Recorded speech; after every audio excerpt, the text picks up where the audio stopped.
When we think of fossils, what usually comes to mind are pale, petrified bones displayed in museums. But there's a type of preservation that completely defies that image. Permafrost, this layer of eternally frozen ground that covers roughly 20% of Earth's surface, acts like a biological time machine. Bodies buried tens of thousands of years ago emerge with intact fur, preserved soft tissue, and in rare cases, even original bodily fluids.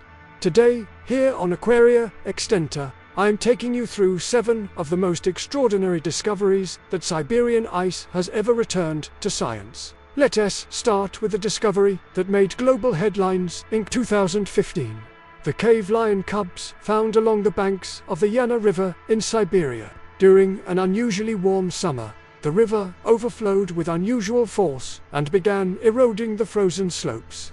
That's when 2 tiny bodies emerged from the ice, practically untouched.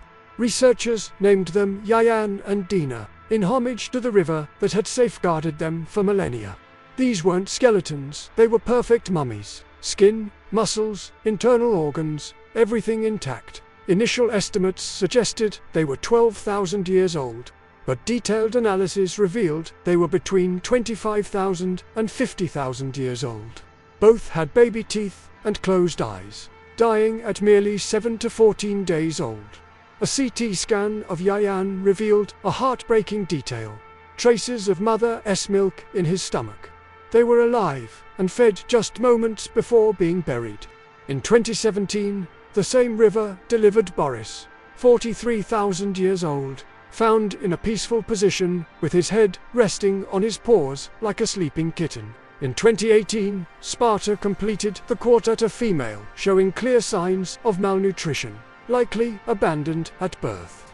Today, the DNA of all 4 is so well preserved that serious scientific discussions about cloning are underway. And considering the recent cloning of the direwolf, we may not be far from hearing cave lions roar again. Shifting categories completely, let's move to something that challenges our notions of life and death. In 2018, Russian scientists were excavating 40 meters deep when they found an ancient Pleistocene squirrel burrow frozen in place. Inside was something tiny, an nematode. These microscopic worms have survived mass extinctions and ice ages with almost no evolutionary changes. Researchers brought the little body to a lab and applied gradual warming. The worm started to move. After tens of thousands of years frozen, it simply resumed vital functions. This phenomenon is called cryptobiosis, a metabolic state where the organism reduces all activity to almost zero. No breathing, no energy consumption, no aging. It's such a deep biological pause that time literally stops. Tardigrades use the same trick to survive the vacuum of space. But there's an even more surreal detail. Once revived, the nematode immediately began reproducing asexually, creating copies of itself.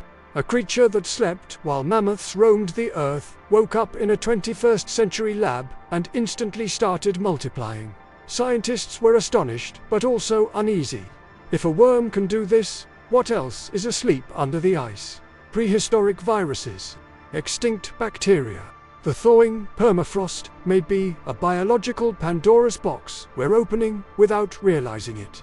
Continuing our journey, we reach a celebrity of glacial paleontology, Yucca, the woolly mammoth. Discovered in 2010 in Siberia, she was about 28,000 years old. There are more than 250,000 mammoth remains catalogued worldwide, but Yucca was different.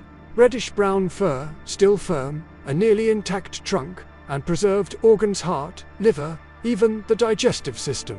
For scientists, she was a complete three-dimensional manual of the species. Yucca was a young female, around 10 years old when she died. Bite marks indicate an attack by predators, likely cave lions. But what truly electrified the scientific community was the state of her cells. Researchers were able to isolate cell nuclei with relatively intact molecular structure. They attempted nuclear transfer, similar to methods used to clone modern animals. It didn't produce a viable embryo that time, but it came closer than any previous attempt. That sparked huge ethical debate. Should we bring mammoths back? On one hand, humans contributed to their extinction. Revival could be a form of restitution. On the other hand, does the modern world have room for six-stunned creatures adapted to a climate that no longer exists? Yucca remains one of the most important paleontological discoveries ever made. Now, for an adorable and scientifically groundbreaking story. In 2020, researchers announced something that sent the community into a frenzy: a mummified Homotherium kubva Siberian scimitar-toothed cat. It lived around 36,000 years ago on Eurasia's icy plains. It was truly a baby, too young to have developed the giant canines. Adult Homotherium weighted over 250 kilos. Massive animals. Unlike Smilodon, their American cousins, they had longer hind legs and were more efficient runners. They coexisted with early humans for millennia. The preservation of the front half was astonishing. Bones, muscles, soft tissues, all clear. The wide, extremely furry forepaws showed adaptations for not sinking into snow. They were born ready for extreme cold.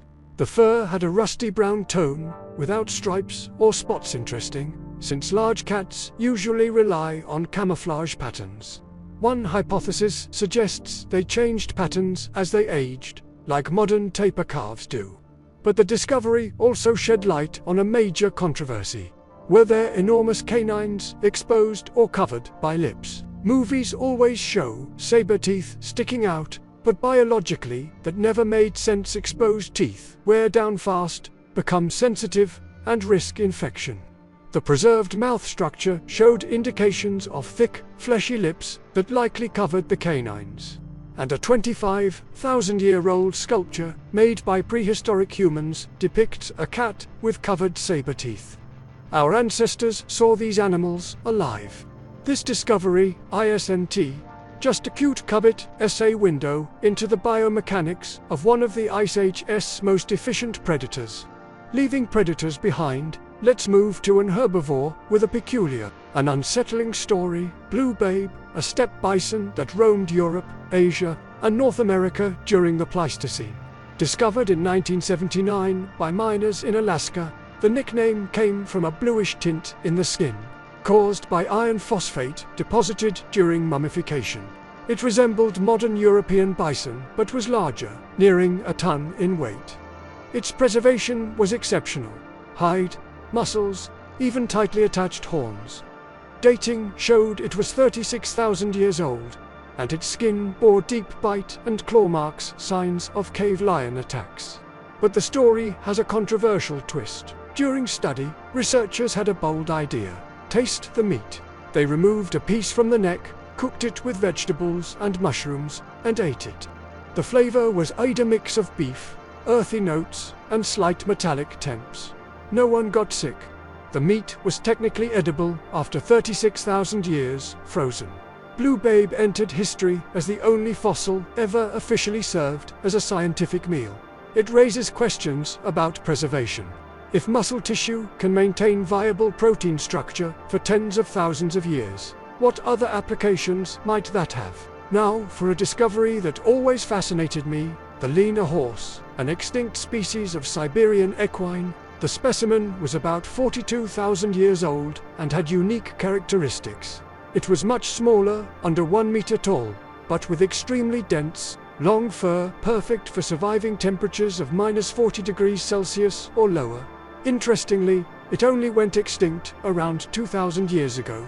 While the Roman Empire was at its height, these small equines still roamed the frozen steppes. They were among the last relics of Pleistocene megafauna. The discovery site was the Gate of Hell, a massive crater formed as permafrost melts and the ground collapses. Each expansion reveals more fossils. The specimen was a 1-year-old foal. Stomach analysis showed muddy sediments, death by drowning in a swampy area. But the extraordinary feature wasn't just the preserved fur and organs, it was the blood. Bodily fluids usually crystallize or dehydrate, but in this case, blood and bladder contents remained liquid for over 40,000 years. When researchers punctured the vessels, dark red blood flowed out. Blood cells were isolated and are now being cultured in the lab. There's a serious project attempting to use these cells for cloning, implanting the DNA into modern mare's eggs to create a viable embryo. We may literally bring an extinct species back. Finally, a case that isn't exactly paleontology but illustrates humanity's fascination with frozen discoveries.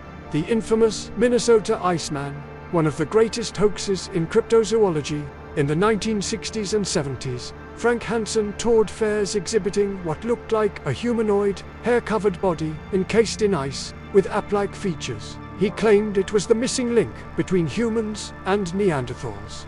The story changed, constantly found in Siberia, caught in the Pacific, brought from Vietnam. Bernard Heuvelmans, the father of cryptozoology, investigated personally in 1968 with zoologist Ivan Sanderson. The body appeared to be that of a muscular adult male, 1.80 meters tall, covered in dense hair. One arm was broken, and an eye bulged outward as if from cranial trauma. Heuvelmans even proposed a scientific name, Homo pongoides. He was convinced it was real. But when mainstream scientists gained access, the hoax collapsed. It was a sculpture of latex, wax, and artificial hair. The wounds were special effects makeup. Why include this hoax? Because it represents something genuine. Our desire to find evolutionary relatives preserved in ice. And the possibility isn't absurd. Many fossils are between 30,000 and 50,000 years old. Neanderthals disappeared 40,000 years ago.